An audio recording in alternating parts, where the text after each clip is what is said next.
그다음에 우리 환자분들은 인슐린은 바로 생명줄이나 다름없기 때문에 본인의 자의적인 판단으로 인슐린을 중단하는 일이 절대 생겨서는 안 된다. 가장 걱정되는 부작용 중 하나가 혈당이 너무 떨어지는 저혈당 문제인데요. 저혈당 대처 어떻게 하는 게 맞을까요? 안녕하세요. 이번 시간에는 MZ세대 당뇨병 관리 두 번째 시간으로 일형 당뇨병을 진단받고 관리하고 계시는 정태리님과 주치 박서고 원장님을 직접 모시고 이야기 나눠보겠습니다. 저는 진행을 맡은 전북대학교 병원 내분비대사내과 이경혜입니다. 각자 간단히 소개 부탁드리겠습니다. 안녕하세요. 저는 24살 정태리이고요. 일형 당뇨병 앓고 있는 지 13년 정도 지나가고 있습니다. 저는 경기도 광명에서 박샘내과를 개원하고 있는 박서고 원장이라고 합니다. 먼저 이야기를 시작하기에 앞서 당뇨병이라는 질환에 대해서 모르는 사람은 거의 없을 것 같지만 당뇨병의 병형, 종류에 대해서는 잘 모르는 분들이 많을 것 같습니다. 원장님께서 일형 당뇨병이란 어떤 질환인지 간단히 설명 부탁드리겠습니다. 일반적인 당뇨병에서 굉장히 차지하는 비중이 2, 3%밖에 안 되는 아주 소수의 질환인데 췌장 베타 세포라는 게 완전히 망가져서 인슐린 분비가 거의 안 되는 거죠. 거의 내지나 절대적으로 부족해서 발생하기 때문에 인슐린 주사를 하지 않고서는 생명 유지가 안 되는 매우 중요한 병이라 할 수 있습니다.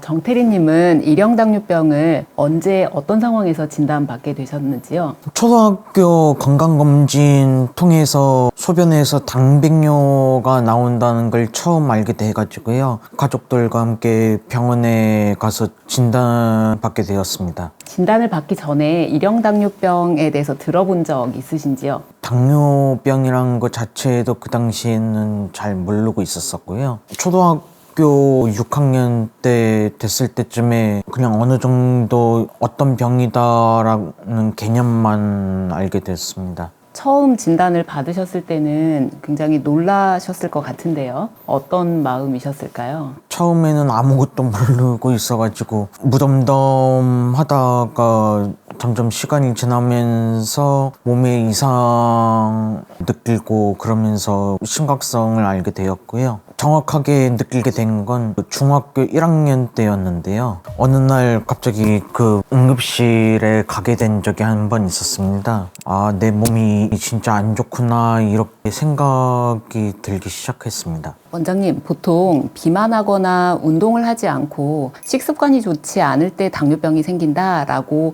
많이들 알고 계시는데요. 일형 당뇨병에도 적용이 되는 얘기일까요? 방금 교수님이 말씀하신 것은 우리나라 환자 97, 8%를 차지하는 2형 당뇨병에 해당되는 거고 바이러스 감염 이런 전혀 그 당뇨병과 관련이 없을 것 같은 그런 원인에 의해서 췌장이 갑자기 망가지는 병이기 때문에 통상적인 2형 당뇨병하고는 완전히 좀 다른 병으로 생각해야 된다 판단합니다. 그리고 젊은 분들이 많이 생기거나 소아청소년에서 많기 때문에 과거에는 이제 소아당뇨라는 명칭으로 불리기도 했었죠. 지금 뭐 노년층에서도 생길 수는 있습니다. 정태리님, 그 일형 당뇨병을 진단받고 인슐린 치료를 해야 된다라는 얘기를 들으셨을 때 처음에는 많이 걱정되셨을 것 같은데요. 어떤 부분이 가장 걱정이 되셨을까요? 주사를 맞아야 한다는 사실 자체가 무섭고 꺼려지기도 하고 그리고 아플 것 같은 그런 것도 있어가지고 많이 꺼려졌는데요. 그런데 중학교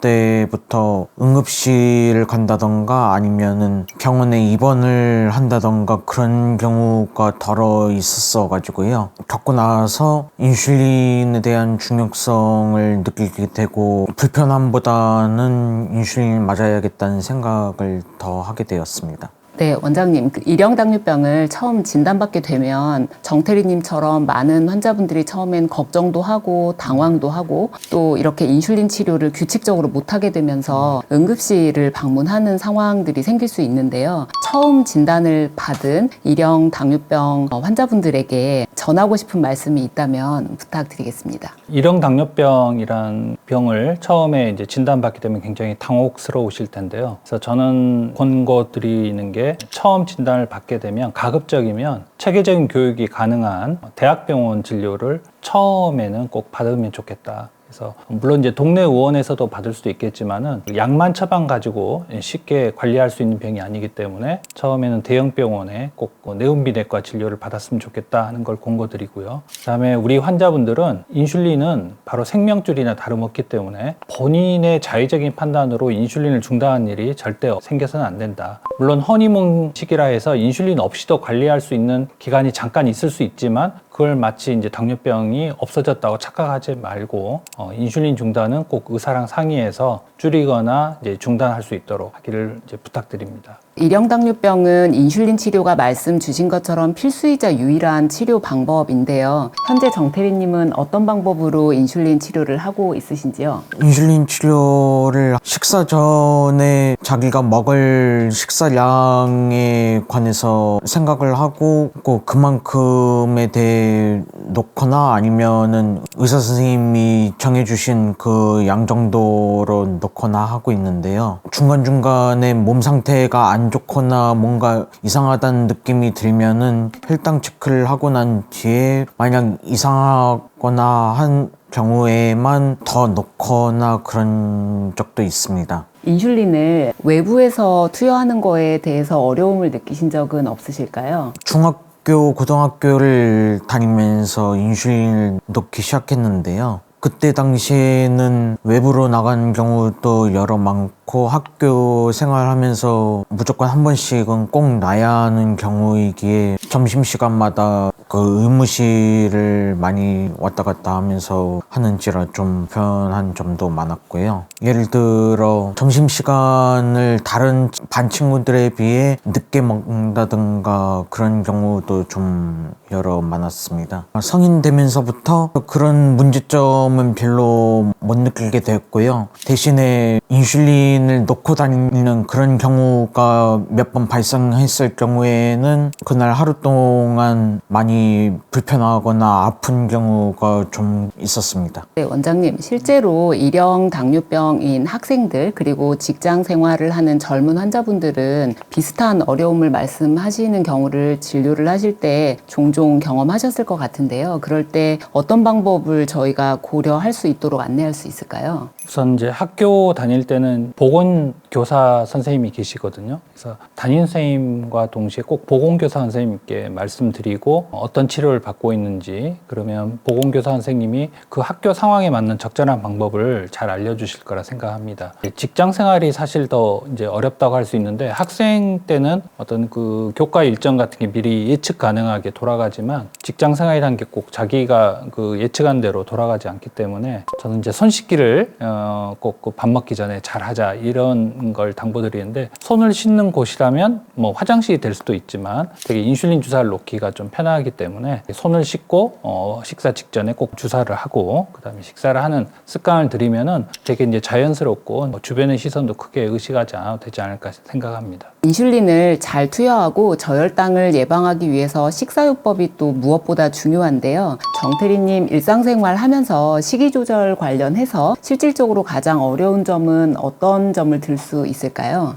예. 식이요법에 관해서는 특별하게 말씀드릴 건 없지만 평소에 생각하고 있는 걸 말씀드리자면요. 식사 전에 어느 정도 먹을지를 생각하고 그거에 맞게 인슐린을 투여를 하고 그러고 난 뒤에 식사 후 조금이라도 움직이거나 운동을 해야 한다고 생각합니다. 왜냐하면은 밥을 먹고 난 뒤에 움직이지 않고 누워있거나 앉아만 있으면은 혈당이 바로 오르기 때문에 어떻게라도 몸을 움직이면서 혈당을 낮추는 것을 실천해야 한다고 생각을 하고 있습니다. 원장님, 세부적으로는 아주 많은 내용이 있겠지만 일형 당뇨병을 관리하시는 분들의 식사요법 관련해서 가장 중요한 원칙에 대해서 말씀을 부탁드리겠습니다. 일형 당뇨병 경험이 오래되지 않은 분한테 제가 강조하는 것은 무조건 규칙성 일정을 강조합니다. 그래서 먹는 양이 많고 적고를 떠나서 항상 예측 가능하게 일정한 양을 먹고 그 일정하게 인슐린을 투여하는 이런 규칙성을 가지고 있어야지 그 다음에 더 많이 먹든 적게 먹든 운동을 더 많이 하든 적게 하든 응용을 할 수 있기 때문에 일단은 규칙적인 루틴으로 식사를 하는 것을 강조하고 있고, 굉장히 좀 간과하거나 혹은 잘못 알고 있는 것 중에 하나가 인슐린 투여량을 결정을 할 때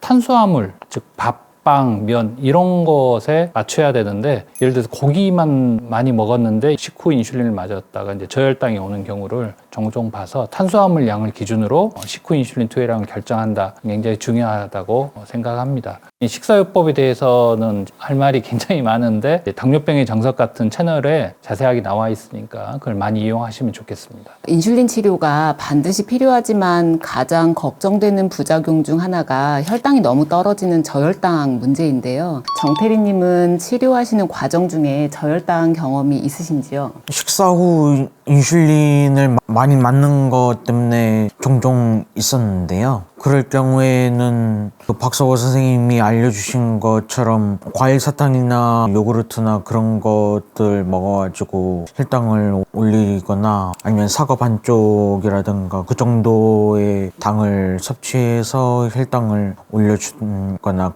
요즘은 사탕이나 아니면은 초코파이나 그런 거 가지고 먹으면서 올리는 경우도 있습니다. 아니면 시중에 나와 있는 당뇨 사탕 하나씩 먹는 경우도 있고요. 원장님, 정태리님께서도 말씀을 해주셨는데 저혈당 대처 어떻게 하는 게 맞을까요? 초콜릿이나 빵 등을 저혈당이 올 때 드시는 경우들도 좀 저희가 종종 경험하는데 어떤 음식을 섭취하는 게 가장 효과적일지 설명해 주시면 좋겠습니다. 초코파이 같은 예가 나왔는데, 사실 그런 초콜릿은 당분보다는 좀 지방이 많고 그래서 소화 흡수 과정에서 시간이 더 걸리고 하기 때문에 평소에 당뇨병 환자가 가장 피해야 될 것, 그게 이제 당분이 잔뜩 들어간 음료수나 요구르트, 그런 것들이 가장 그 저혈당에서 빨리 빠져나올 수 있게 하기 때문에 그런 단순당으로 이루어진 걸 먹으면 제일 도움이 되겠습니다. 하지만 그런 걸 소지하기가 또 쉽지 않고 구하기가 쉽지 않기 때문에 포도당 정제나 사탕류 이런 것은 여름철에도 가지고 다니면서 녹거나 그러지 않아서 그런 걸 주로 항상 상비하고 다니도록 지금 추천하고 있습니다.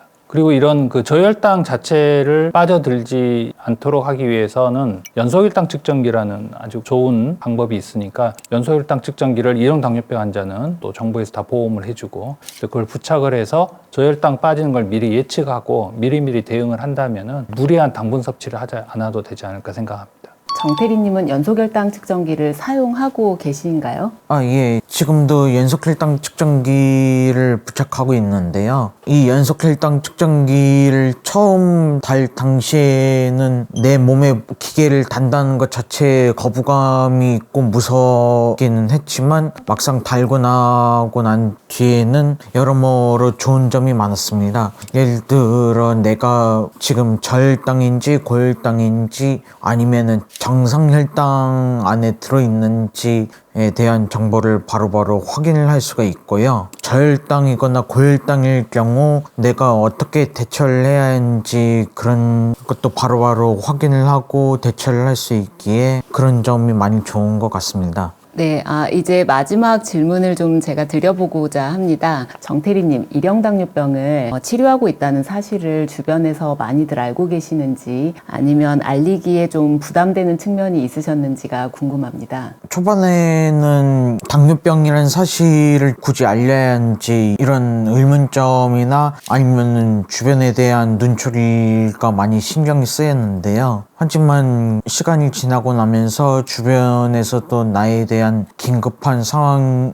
있을 수도 있으니 알려야 한다는 그런 생각이 바로 들었고요. 그 주변에서 잘 챙겨주시는 분들도 많습니다. 원장님, 실제 저희가 임상에서 보면 당뇨병을 주변에 알리는 것에 부담을 많이 가지시는 경우들도 좀 보게 되고, 실제로 이제 당뇨병에 대해서 좀 선입견 같은 시선으로 바라보는 경우들도 좀 보게 되는데요. 이거를 해결하기 위해서 저희 당뇨병 전문가들이 어떤 노력을 해야 될지 이 부분에 대한 의견을 여쭙고 싶습니다. 네, 굉장히 어렵고 좀 마음 무거운 이제 질문인데요. 당뇨병 학회와 같이 우리나라 최고의 이제 당뇨병 전문가들이 모인 집단에서 바로 이제 환자 진료나 환자 치료를 위한 연구를 많이 하시지만은 사실 우리 환자들이 사회 현실에서 부딪히는 문제를 해결하기 위해서 인식 개선 활동이라든지 정부의 정책이나 시스템을 바꾸는 노력을 그쪽에도 좀 관심을 많이 갖고 노력해야 되지 않을까 생각합니다. 두 분께서 저도 공감이 되는 많은 말씀들을 오늘 해 주셨는데요. 오늘 영상이 당뇨병을 관리하는 많은 분들에게 도움이 되셨으면 좋겠습니다. 바쁘신 중에 경험을 공유해 주시고 촬영에 협조해 주신 정태리님 그리고 박서고 원장님께 감사드립니다. 당뇨병의 정석은 건강한 당뇨인을 위한 올바른 길을 제시해 드리고자 노력하고 있습니다. 오늘 영상이 도움이 되셨다면 구독, 좋아요, 알림 설정 부탁드립니다. 감사합니다. 감사합니다.